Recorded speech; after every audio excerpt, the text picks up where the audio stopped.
अस्सलाम वालेकुम स्टूडेंट्स। हमारा आज का जो टॉपिक है वो है रॉकेट प्रपल्शन। रॉकेट का तो आपको पता ही है। और प्रपल्शन प्रपल्शन का मतलब होता है धक्का देना, धकेलना या फरोग देना। ठीक है, तो अब ये रॉकेट है। ठीक है, आपने शायद कभी नोट भी किया हो कि आसमान पर जब रॉकेट जा रहा होता है तो पीछे एक लंबी धुएं की लकीर होती है। ठीक है, तो बहरहाल आज हमने रॉकेट प्रपल्शन पढ़ना है।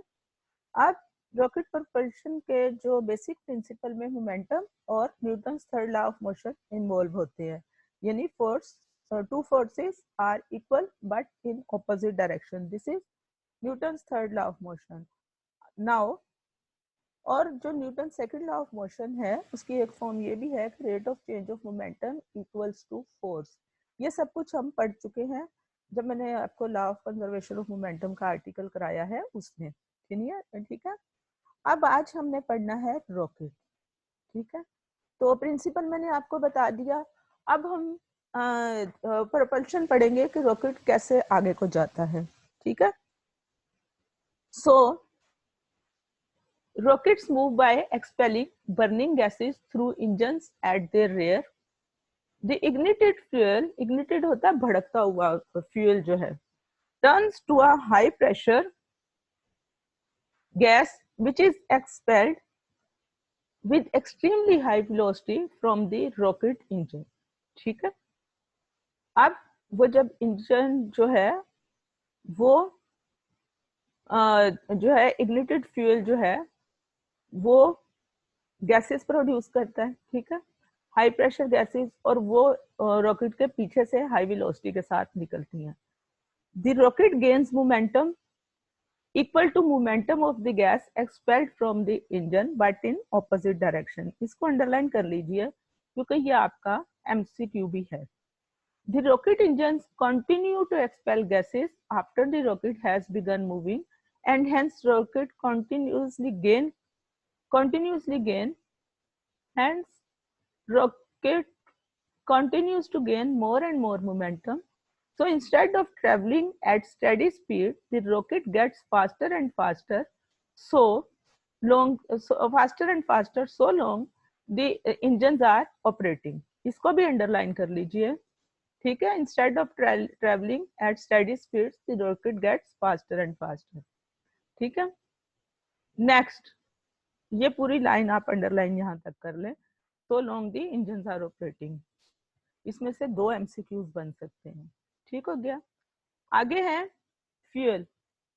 यहाँ पे आप हेडिंग दे सकती हैं fuel of the rocket. A rocket carries its own fuel in the form of a liquid or solid hydrogen and oxygen. It can therefore work at heights where very little or no air is present. ये भी आपका एक MCQ या short question हो सकता है। ठीक है, in order to provide enough upward thrust to overcome gravity, a typical rocket consumes, अब देखें कितना चाहिए, consumes about 10,000 किलोग्राम पर सेकंड ऑफ फ्यूल, ये भी आपका MCQ है, and ejects the burnt gases at speed of over 4,000 metre पर सेकंड, ये भी आपका MCQ है। ठीक है, in fact more than 80% of the launch mass of a rocket consists of a fuel only. ये भी आपका MCQ है। ये असल में ये आर्टिकल थोड़ा सा थेरेटिकल है तो इंफॉर्मेटिव है, तो फिर इसमें से MCQs भी ज्यादा हैं। ठीक है, one way to overcome the problem of mass of fuel is to make the rocket from several rockets linked together. अब यहाँ से ये जो one way to overcome the problem of mass, आप इसकी हेडिंग दे सकते हो how to overcome the problem of mass in rocket propulsion. ठीक है, सो उस हेडिंग के अंदर आप लिखेंगे one way to overcome the problem of mass of fuel is to make the rocket from several rockets link together, यानी उसके बहुत सारे रॉकेट्स को आपस में जोड़ दिया जाता है, लिंक किया जाता है।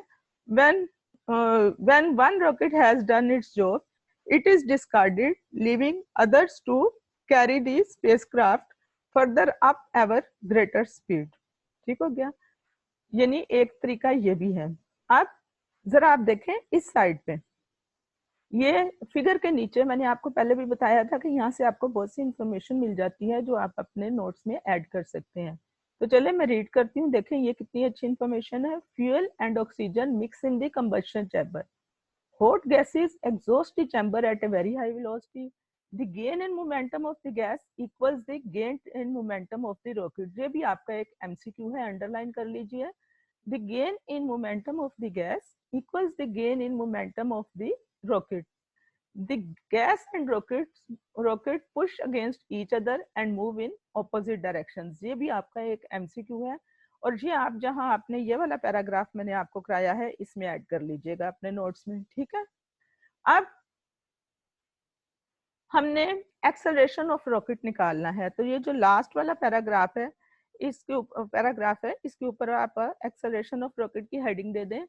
तो अब हम देखते हैं कि एक्सेलरेशन कैसे निकालेंगे। If m is the mass of the gases ejected per second with velocity v relative to the rocket, the change in momentum per second of the ejecting gases is mv. Change in momentum per second, mvf minus mvi over t. Change in momentum per second, ये वो आपको दे रहा है कि वो mv के बराबर है, ठीक है। This equal the thrust produced by the engine on the body of the rocket. So acceleration of the rocket is, आपको मैंने फार्मूला पढ़ाया था वो जो न्यूटन, मैंने आपको law of conservation of momentum में ये फार्मूला इस्तेमाल, रिलेशन इस्तेमाल कराया था। और इसके अलावा ये न्यूटन, या इस तरह आप कह लें कि जो न्यूटन सेकंड लॉ है उसकी एक अनदर फॉर्म है जो है F is equal to change in momentum per second, rate of change of momentum, यानी F is equal to mvf minus mvi over t। और अब वो आपको वैल्यू दे रहा है इस रिलेशन में कि change in momentum per second is mv। तो इसका मतलब है कि F जो है वो mv के बराबर हो गया, ठीक है। जब F mv के बराबर हो गया तो अगले पेज पे आ जाइए। जब F is equal to m into v, ठीक है, where capital M is the mass of the rocket, ठीक है। अब जब मैं लिखूंगी कि F is equal to small mv, फिर F is equal to m into a, capital M into a, ठीक है, is equal to mv, small mv। तो एक्सेलरेशन ऑफ रॉकेट क्या निकल आएगा? अगर मैं F is equal to mv लिखती हूँ और कैपिटल M इंटू a, क्योंकि एक्सेलरेशन रॉकेट का फाइंड करना है और कैपिटल M जो है वो रॉकेट का मास है, capital of M into a will be equal to mv, ठीक है। F की जगह मैं कैपिटल M इंटू a लिख दूंगी, तो a आपके पास आ जाएगा small mv over capital M, where M is the mass of the rocket. When the fuel in the rocket is burned and ejected, the mass m of the rocket decreases, ठीक है। और जब mass decrease होता है तो अभी जो हमने रिलेशन पढ़ा है बाय रिलेशन, ये देखिए यहाँ था a is inversely proportional to m, तो जब mass decrease होगा तो रॉकेट का एक्सेलरेशन इंक्रीज होगा, ठीक है। ये बेटा आपका थ्योरेटिकल और इंफॉर्मेटिव आर्टिकल है, इसे आप तैयार करें और इस एक आर्टिकल में देखें कि आपके कितने एमसीक्यूज जो हैं वो बनते हैं, उनको भी अंडरलाइन कर लें। ओके गर्ल्स, अल्लाह हाफिज़।